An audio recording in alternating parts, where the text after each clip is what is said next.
Привет всем! Я на острове Лама, Гонконг. Я приехала вчера во второй половине дня и сразу же пошла купаться. Вода теплая, прямо как парное молоко. Замечательно. Вот. Но что меня поразило, когда я зашла в воду, я видела много мусора.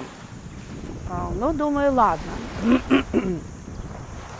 Мусор, ну хотя тоже не очень приятно. Вот. А сегодня утром я спустилась к морю, и вы знаете, я была в шоке. Я сейчас вам покажу. Я была в шоке от увиденного. Вот мусор плавает в воде. Вот мусор на берегу.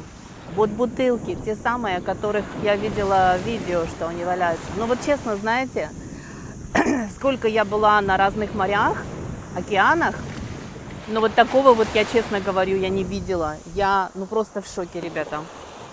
Это Гонконг, это Китай. Я поняла, значит, весь мусор тогда со всех океанов он идет от китайцев. Ну вот вы посмотрите. А мусорки, вот там вот есть мусорки. Я думала, наверное, мусорок нет. Нет, они вот через каждые, наверное, 5 метров мусорки стоят. Я не понимаю, в чем дело. Но вот китайцы, они, знаете, они в городе точно так же.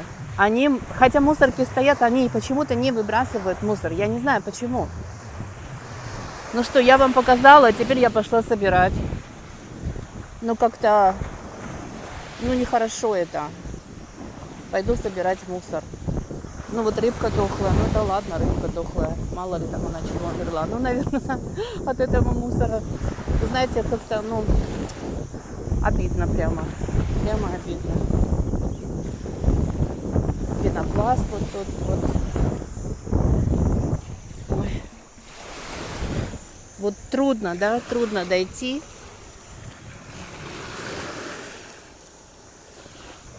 И выбросить в мусорку. Вот я сейчас пойду выброшу в мусорку. Оказывается, тут есть люди, которые убирают, а я-то и не знала. Ну, в общем, я немножко помогла этой тетеньке.